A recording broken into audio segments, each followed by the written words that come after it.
How was this month, Estela? I'm hoping for good news. To be honest, I'd like to hear from you before I ask you like this. Well, I don't care either way at this point as long as you give me good news. Good morning, Phoebe. What are you talking about? What do you mean by good news? Stop fooling me around. I was asking if you're pregnant or not. As I told you before, I understand that you're looking forward to it. But me and Jared will decide on the matter together. So, for now, could you please watch over us? That's why I'm watching over you like this. I'm not your enemy. What's wrong with me watching over you every month and waiting for you to give me the good news? Because I want to know as soon as possible. It's my first grandchild. I'm going to be a grandmother, remember? Of course, I can't wait to hear that you're pregnant. I understand your feelings, but we have our own ideas and our own pace, and I don't want you to put pressure on me and Jared. I'm not trying to be mean, Estela. I'm just looking forward to it. I'd prefer a boy if possible, but I'm okay with a girl at first. They said that it's better to have a girl first. Anyway, I'll babysit your child, so don't worry about that. Phoebe, I think you're expecting that too soon. We won't know the sex until I get pregnant. Besides, whether or not we'll have 2 kids, we haven't decided about that yet. You're still 25. You can easily have 2 kids, can't you? Do it while you're still young. With Jared's salary, you should have no financial problems. So what are you waiting for? You have nothing to worry about. It's going to be the first child for both of us. That's why I want to talk it over with my husband and make a careful decision. You're a bit too optimistic, aren't you? You've been married for a year now, so I think it's time to get pregnant with your first child. Excuse me for cutting this conversation, but I need to go out right now, so let me stop here for now. Oh, I see. I still have a lot more to say to you. Anyway, let's have a proper discussion later then. With Jared's participation, of course. We'll have a long talk then, and you won't be able to escape.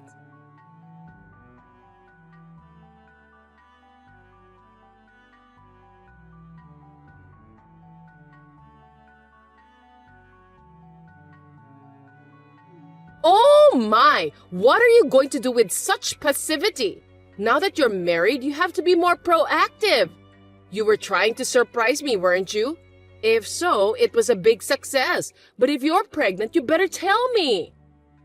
What? No, I don't have any good news for you yet. Oh my God! Our neighbor, Miss Adams, saw you go into the obstetrics and gynecology clinic. Don't hide it. Tell me, you're pregnant, aren't you?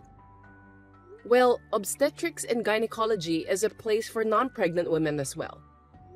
I hate to say it, but that's a misunderstanding. I don't want you to make assumptions based on eyewitness information alone. What? Then what is it? I'm sorry, I'll switch with Jared. Estela, I'm not finished talking with you. Say it from your mouth. Mother, it's me, Jared. Estela and I were just having an important conversation. Don't worry, she's sitting next to me. But since you're being so forceful, it seemed better if I spoke first, so we switched. Oh no, something serious? I'm getting nervous here. Actually, we're in the middle of fertility treatments. Oh, really? I didn't know that. So that means Estela is infertile. Oh my God, that's terrible. Why did you marry such a person, Jared? What should we do then? Oh, now I finally understood the situation. That's why Estela only responded negatively whenever I mentioned about pregnancy. Surely it's not a good conversation topic for her. Enough is enough. This is such a waste of time. I don't want to wait any longer. Why don't you two just get a divorce? Don't be hasty. We're still in the middle of a conversation. Estela isn't the one who's infertile. Me too. Did I make myself clear to you, Mother? Let me say it once again. I'm also infertile. What? You too? No way. I'm supposed to have given birth to a perfect son. Me and Estella wanted to know before we got married, so we both got tested just to be sure. And the results showed that we both had a little bit of a problem. Well, we were told that fertility treatments would help, so we're working on it. I didn't know anything about that. Since when? When will you two get better? I don't want you to worry. If I told you, you'd be all over me, wouldn't you, Mom? I decided to give it a go for 2 years, and if I don't see any results, I'll let you know. But Estella was asking me for advice on various things. She confided in me that she was having a hard time emotionally because you kept asking her about the pregnancy. I realized that not talking to you as early as possible was counterproductive. I was going to go over there tomorrow after work and explain everything to you, but as you can see, you're putting pressure on my wife again, so... It's hard to believe that you're infertile too! It's true. I'm getting proper treatment now. I just want you to shut up for a while and let us go at our own pace. Will you watch over us? The longer I watch over you, the older Estella will get. I still think it would be faster to get a divorce. What? Why? It's a matter of probability. It can't be helped that you're infertile. You'd better remarry a woman who isn't infertile then. Even if you're going to continue fertility treatment, I think it would be better to get married to a fertile woman. I think the chance of that woman to get pregnant will be much better than Estella. Leave it to me. I can introduce you to a young girl. I just need to have that girl take a fertility test first. Mom. Jared, you should do that. Don't let your feelings take over your rational mind. You need to think about the future. Are you serious? Do you even know what you're saying? Of course I do. I'm serious. My grandchildren is the top priority. I want to hold my grandchild in my arms as soon as possible. Do you understand me? I understand. Well, that's good. That's my son. You're so smart. Then, I'll proceed with the blind date right away. You go ahead with the divorce with Estella as soon as possible. Divorce is out of the question. My wife is not a child-producing machine. I'm not leaving my wife for a woman I don't even know just for your sake. That's impossible. What's wrong with you, Jared? You shouldn't speak like that to your mother. Are you really my mom who gave birth to me? Jared, what's the matter? Don't you ever think about how you would feel if someone said the same thing to you? Huh? But I wasn't infertile. That's not what I'm saying. The feeling of wanting to conceive a child of someone you love, you understand that, don't you? Estella wants to, but she can't yet. That's enough. I'm not going home anymore. What? Jared? When we have a baby, I'll never let you see him or her in person. Why are you so angry? You don't have to go that far. I'm blocking you and Estella's doing the same thing, so there's no point in contacting us. Hey, Jared, wait!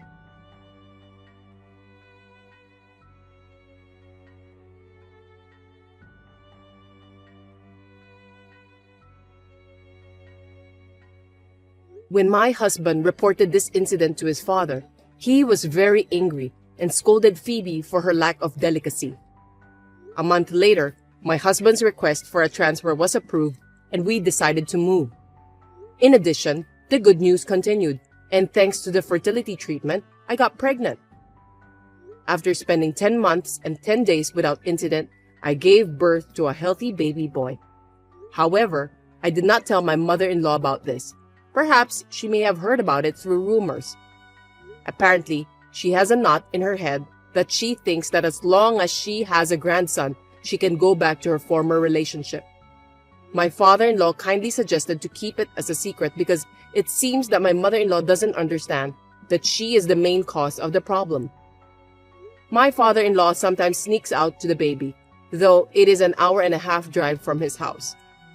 It will be a little while before my mother-in-law will be able to hold her grandchild in her arms.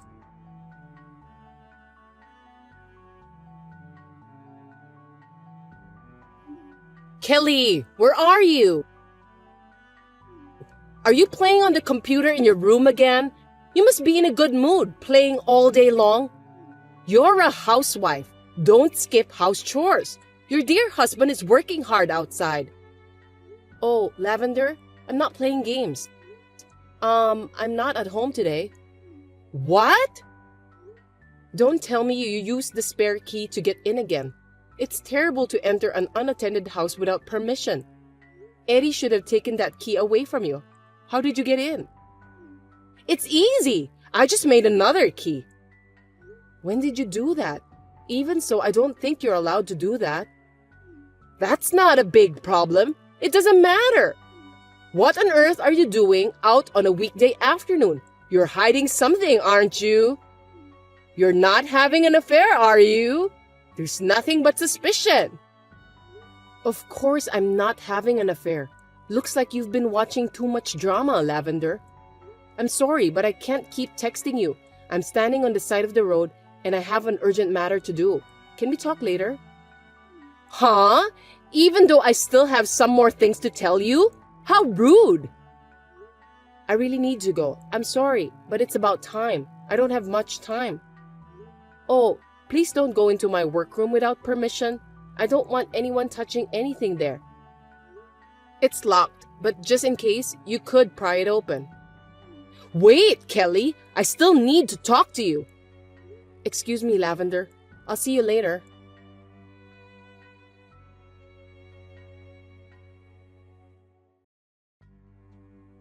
Kelly, are you there? I have an important thing to tell you. Good evening, Lavender. What is it this time? You're so impatient, aren't you? I'll get straight to the point. From today on, you're going to live with me. No excuses. You have no choice. What? Why so sudden? You can't just decide something like that on your own. You can't hide it from me. I know.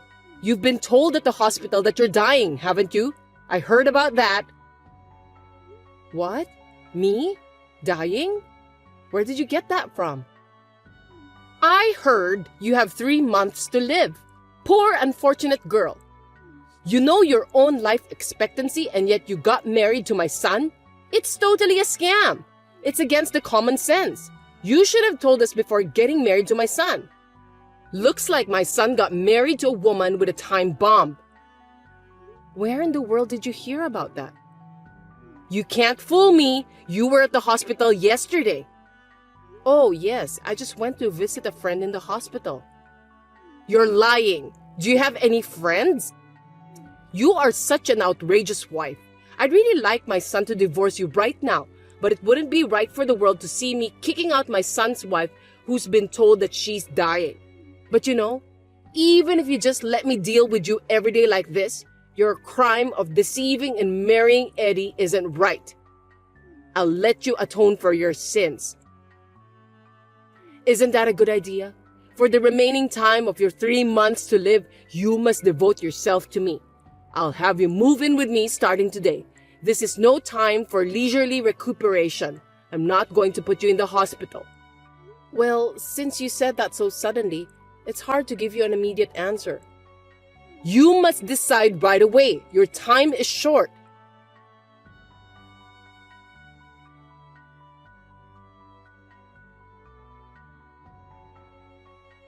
Eddie, are you still at work? Do you have a minute? I'm in a bit of trouble. Hey, what's up? I don't understand how it happened, but your mother has been saying some strange things to me. What? Somehow, I have a bad feeling about this. Are you okay?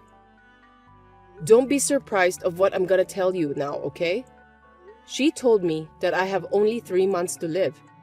And in order to devote the 3 months I have left, she's asked me to move in with her and take care of her starting today. Huh? I don't think this is something funny. What do you mean by moving in with my mother and taking care of her? Kelly, you just had your health check last month and was told that you are super healthy. I don't think a person as healthy as you has only 3 months to live. It's just like that. Funny, isn't it? Becoming some sort of slave for your mother for 3 months? It doesn't make any sense at all. Oh, Could it be that thing? Yes, I was thinking about the same thing. Maybe that's it. Maybe she came into our house without my permission again and was listening to that while I was in my workroom. I see. Trespassing again. And now she's being paranoid. Oh, gosh. So, what should we do? Do we have to execute that plan? I think it's the right time to execute that plan since we're well prepared. Well then, looks like the mission has started. Roger, see you later then.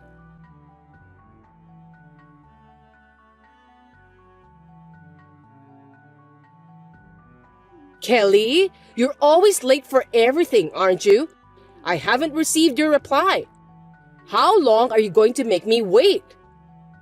Sorry to have kept you waiting, Lavender. I got a call from someone I know. Hang up the phone right now. Such a phone call. I don't have the whole day for you. So, what's your reply? Okay, I won't be hospitalized. Good. You're being awfully nice. I'll have you work for me every day. You don't have time to get sick. I'll take care of it, but I'll need some time to move in. What? For what? Hurry up! I need to prepare a change of clothes and other personal items. Are you asking me to move in with just the clothes I'm wearing on right now? Your neighbors spread a bad rumor about you if you live with your daughter-in-law who wears the same clothes every day and don't change, right? That's indeed a problem. I have to be considered as a nice person by my neighbors. I know, right? So please give me 3 days. I'll do my best to get ready. I won't embarrass you, Lavender. Also, you have some allergies, right? I'm sure that the house will be covered in dust during this period. You will definitely have a hard time with sneezing and runny nose if I don't clean the house. I definitely don't think it would be a good idea for you to come quickly. I don't have a choice. I don't like dust. So I'll wait until you're ready. Well, 3 days will do. No more than that.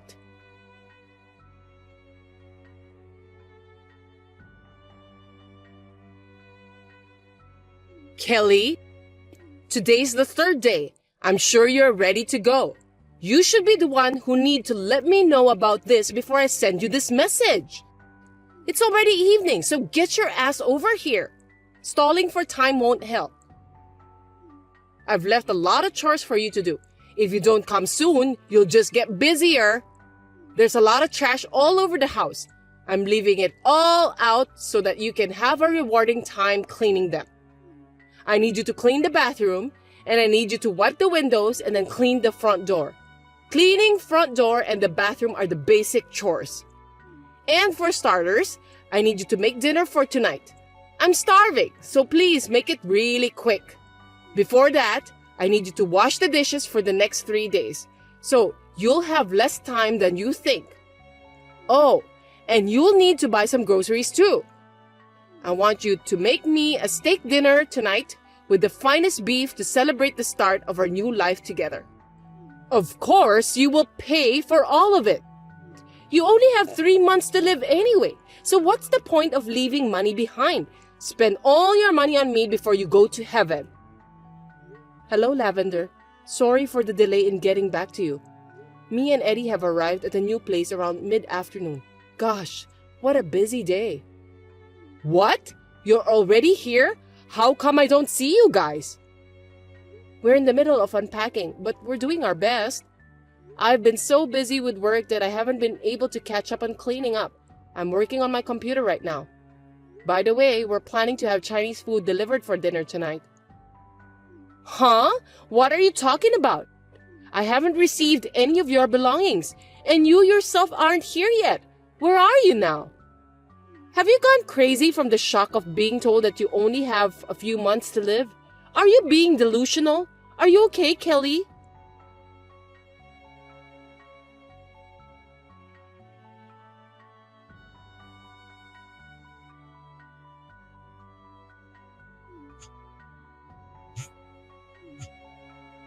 Kelly!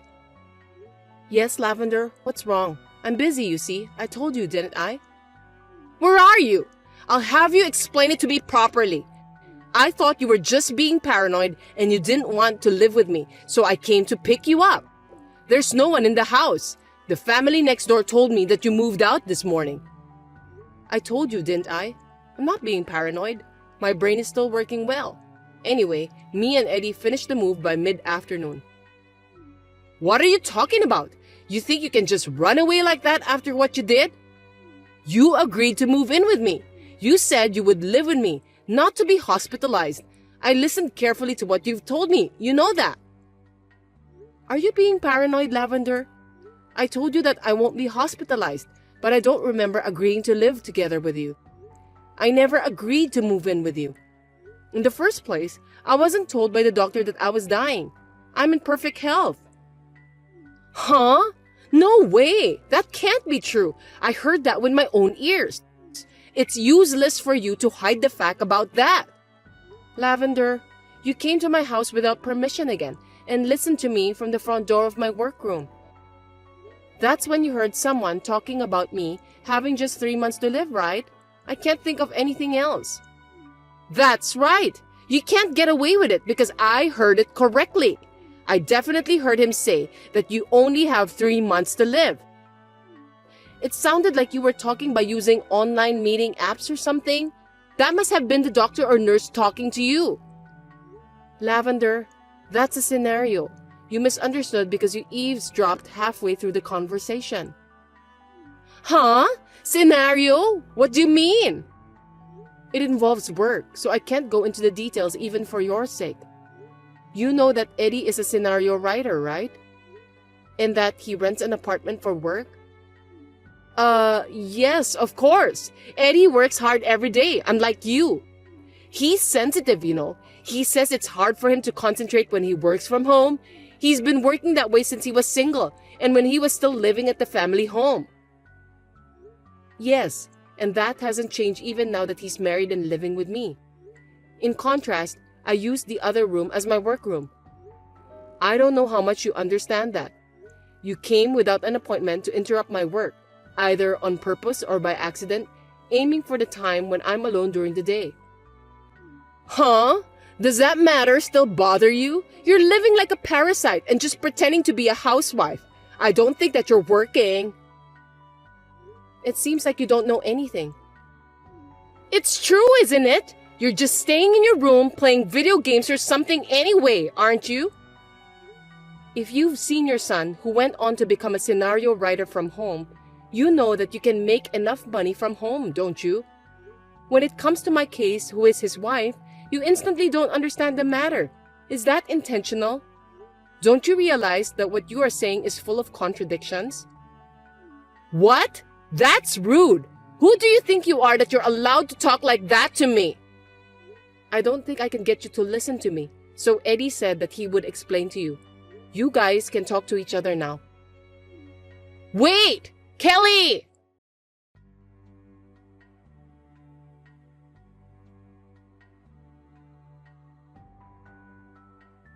Hi, Mom.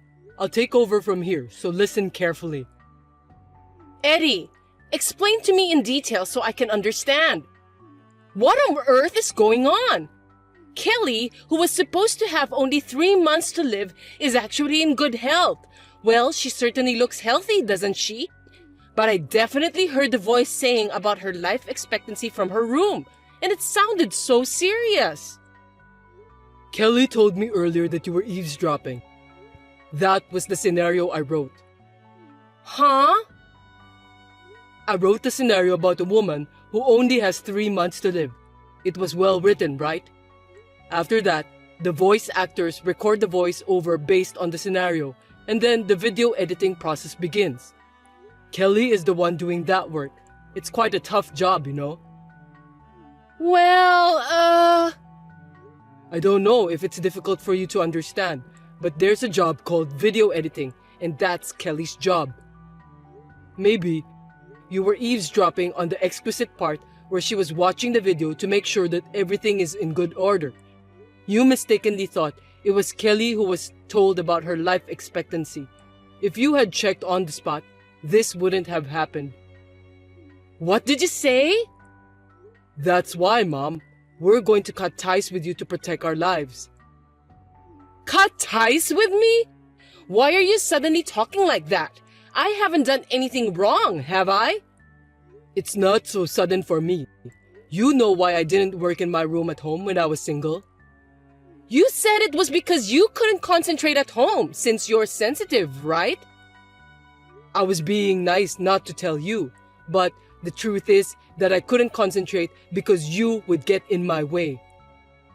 What? Me? No way, that's... Mom, no matter how much I say I'm working, you kept coming to my room and talk to me. When I'm writing a scenario, any noise interferes with my work. I can't tell you how many times I've lost my concentration because of you, Mom. If I lose my concentration every single time, I get extra tired and I can't write anything good. It interferes with my work. So I solved the problem by renting an apartment for work and commuting there. I got used to this style, so even after I got married, I selfishly asked Kelly to let me go to the apartment and do my writing as usual. Now you are interrupting Kelly while she's working at home. Do you know how stressful that is? Well, I thought she was just a housewife. I explained about Kelly's job to you before we got married, right? I don't think you understood me well enough. I just thought she quit when you two got married because that's what people usually do, right? I have to ask her to prioritize the house chores. I told you she'll continue working even after marriage, and she doesn't need to prioritize the house chores. And you're clearly bullying my wife. Even if you misunderstood that she only had a few months to live, you're giving her a hard time. Well, that's not true. It's a misunderstanding. I mean, a mistake. Anyway, I'm disappointed at you for hurting someone I care about. Besides, you're messing up our lives and our business. So please stay out of our lives. I don't want you messing up our lives anymore. No! Wait! Listen to me, Eddie. Then what am I supposed to do now? I'm already divorced from your father. Are you going to abandon your mother, who has to live alone at home? You don't have to live alone. If you're lonely in the future, I can help you to enter a nursery home, or at least help you with the paperwork. Are you kidding me? If you don't want to live with strangers, you could always go back to the countryside where your uncle or aunt lives. You're still young enough to work, and if you don't like my suggestion, you can handle everything by yourself. I can't take care of you anymore. I'm sorry, but I don't want to do either of those things. And don't call me pretending that it's urgent, okay? If you have to, go through your aunt or uncle. Well, I'm going to cut ties with you, so I'll never see you again. You have to be strong on your own. No! Please don't do that to me! I don't want that! Eddie, don't leave me alone! Farewell, Mom.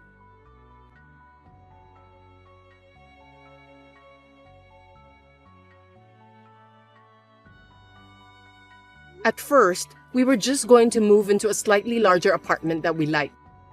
But after Eddie found out that his mother started to bully me after she misunderstood that I was dying, his anger finally exploded. He decided that we should move to a new house that he had rented in advance, and then he declared about cutting ties with his mother. With a deep sigh of relief, he muttered that it was the right decision to move to a distant place. My mother-in-law, who was left behind, spent some time trying to get in touch with Eddie and crying for help to all her relatives.